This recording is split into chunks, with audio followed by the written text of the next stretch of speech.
Germantown. With the winter kind of weather coming up, we decided that it'd be nice to talk about slips and falls. Especially in Maryland, we tend to get a lot of ice here. So today I'm going to go over how to get up after a fall and also proper falling mechanics.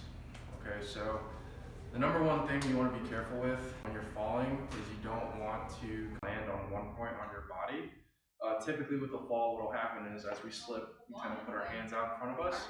A lot of the times that leads to fall like a boot or fall in an outstretched hand, and that's how a lot of hand fractures happen. You know, if you're turning or you're falling backwards and you hit a part of your back at one point, or your elbow or knee, that's how a lot of injuries tend to happen. So when you're going down, typically a fall or a slip on ice is going to happen with the leg coming forward. You kind of fall backwards like this, or you're already taking your step and then you slip this way and you fall forward.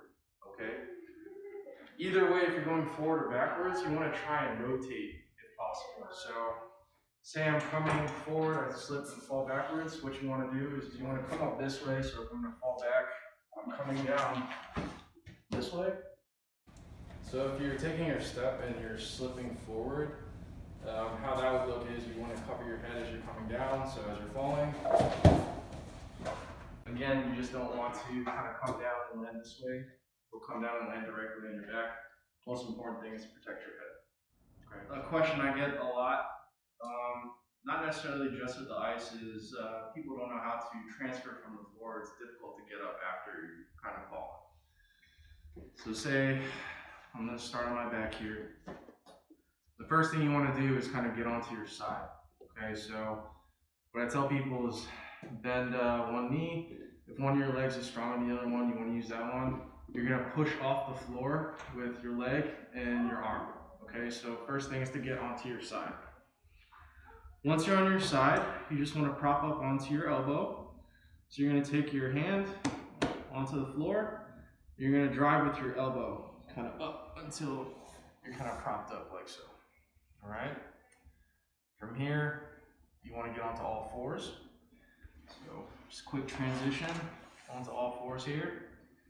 Now, this is the tricky part. If you are strong enough and you're secure enough that you can kind of push up off the ground and stand, what you'll do is you're going to bring your kind of dominant leg or your strong leg kind of forward into a lunge position. Okay? You're going to take both your hands, place it on your knee.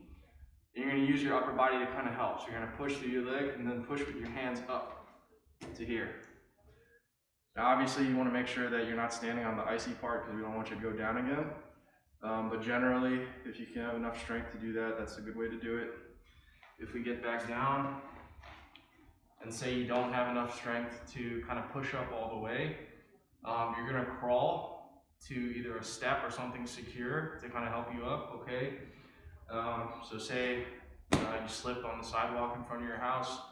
If you have a little step going up to your doorway, you just kind of crawl over. And at that point, you can use your hands on the step and the hand on your leg to kind of help push yourself up that way until you're standing, okay? If this is something that you would like someone to help you kind of work on, feel free to give us a call here. We're more than happy to kind of teach you how to go through that kind of motion. And everyone stay safe. We have the winter coming up ahead of us here, so be careful out there.